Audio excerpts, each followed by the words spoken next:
12h30, Intégral Placement. 100% placement, 100% BFM Business. Et à présent, la gestion collective avec Frédéric Lorenzini. Bonjour Frédéric. Bonjour Cédric. Consultant chez MCV France. Et aujourd'hui, vous répondez à un auditeur qui nous demande à quel moment paie-t-on les frais sur un fonds ? Alors c'est une bonne question parce que les frais, ça va venir manger une partie des performances. Puis il y a plusieurs types de frais. Alors vous avez commencé par payer des frais de souscription au moment de l'achat.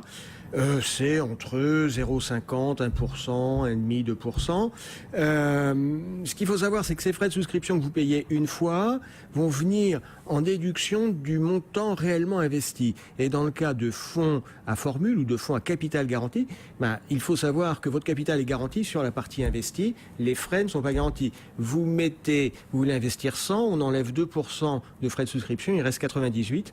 La garantie portera sur 98. Et puis à côté de ça, il y a les frais de gestion qui rémunèrent le travail du gérant.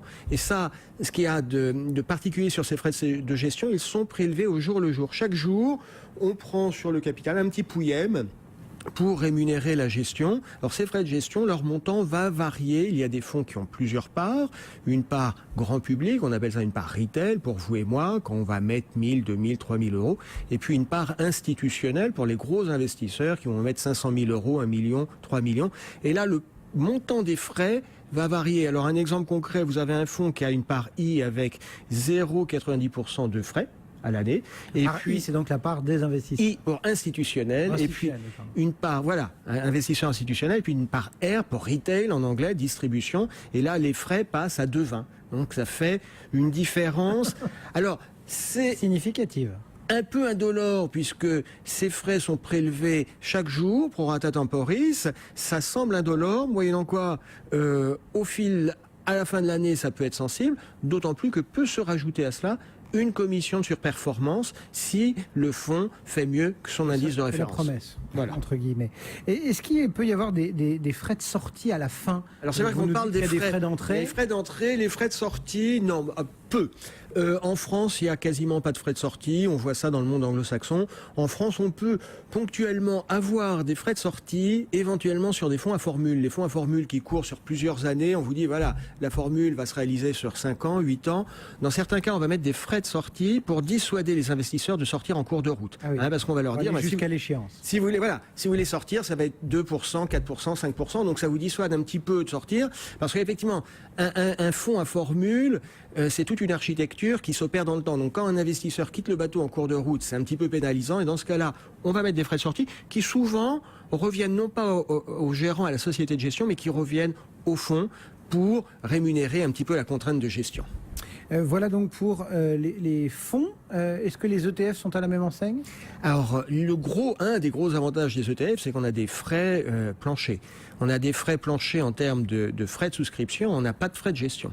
Donc, excusez-moi, j'ai dit une bêtise, c'est le contraire. On n'a pas de frais de souscription et on a des frais planchers au niveau de la gestion. Alors, un ETF, ça s'achète et ça se vend comme une action. Donc, pas de frais de souscription, vous avez payé des frais de courtage. Et puis, en termes de frais de gestion, on va être autour de 0,6% par an jusqu'à 0,09%. On en a déjà parlé sur cette antenne. Il y a une espèce de concurrence entre les promoteurs et là, on va avoir on va descendre jusqu'à 9 points de base en frais de gestion annuels. C'est quand même très peu. Vous nous parlez de données qui tournent autour de 0,0 et quelques pourcents, qui montent jusqu'à 2%. Est-ce que c'est vraiment de nature à changer la donne pour un investisseur ? Et bien sûr que c'est de nature à changer la donne, parce que quand vous avez une bonne année, vous avez par exemple une année de rebond comme 2009, le marché fait 20%. Alors on vous prend 2%, 3% sur 20%, il vous reste 17%, grosso modo vous êtes content, c'est entre guillemets un petit peu indolore. Maintenant vous prenez une petite année, 2007. En 2007, le CAC 40 hors dividende fait 1,3%. Donc le CAC 40 fait 1,3. Si les frais de gestion sont de 2%, votre fonds a perdu de l'argent. Voilà, votre fonds a perdu de l'argent. Donc les bonnes années, on n'y fait pas attention. Les mauvaises années, ça devient plus sensible. Et puis, surtout, vous avez des fonds où vous pouvez avoir un empilement de frais. C'est-à-dire, au-delà des frais de souscription, des frais de gestion, des frais de surperformance, vous pouvez avoir des commission de mouvement.